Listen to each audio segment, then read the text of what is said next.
Hi guys, so ayan, nagbiyak ako ng avocado. So ito yung avocado ko guys, oh. So yan siya. Napapangit ng balabas, 'di ba? Pero yung loob niya napakaganda. So ayan yung loob niya. 'Di ba? Ito yung binili ko, galing akong palengke, galing ko lang sa palengke. So ayan yung laman niya. Napakaganda. So napakaganda talaga ng avocado na 'to. 'Di ba? Bilog na bilog yung buto niya, guys. So, di ba? Napakaganda. Ganito kasi ako pag kumakain, guys, ng avocado. Hindi ko na siya sinishake, hindi ko siya nilalagyan sa nilalagay sa yung lalagyan ng gatas. Hindi na ako ganun. So, binabalatan ko lang siya. Matigas yung balat niya, akala mo hilaw pa siya, pero hinog na yun pag nagda-dark. Kasi green to. Pag nagda-dark siya, hinog na siya. Ayun. So, binabalatan ko siya, ganyan na siya, oh. O, diba? Ang ganda. So, ganito na siya, guys. Ganyan. So, kinakain ko lang yan. Hindi ko na siya nilalagyan ng gatas. So, ganito ako pag kumakain ng avocado.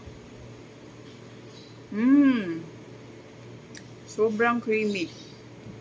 Hindi mo na kailangan ng gatas. Pag kumakain ako ng avocado, ganito lang talaga. Tingnan nyo yung laman, guys. Sulit na sulit. Mahal ang kilo niya to, 50. Pero ang sarap naman. Basta magaling ka lang mamili.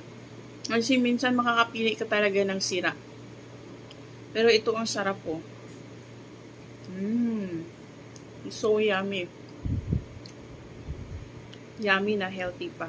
Di ba, baling mahal. Pag gusto mo talagang kumain, kailangan mong gumastos. Di ba? Kaya kailangan natin gumastos pag gusto natin kumain na masarap. May ito healthy to, bihira na lang to. Ngayon yung mga normal na avocado, bihira na lang.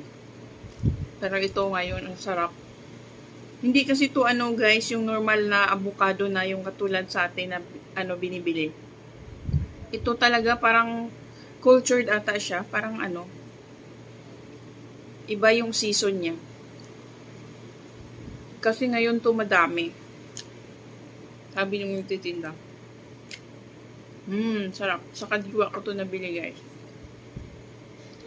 Yung buto niyan, guys, gagawin natin yung granule ng tea. Sa umaga ko naman iniinom yun, morning. So, ayan. Bilog na bilog. Ang ganda ng buto nito kasi bilog na bilog, nakakatuwa. So, yan lang, guys. Na gustong kumain ng avocado, bumili kayo kahit mahal.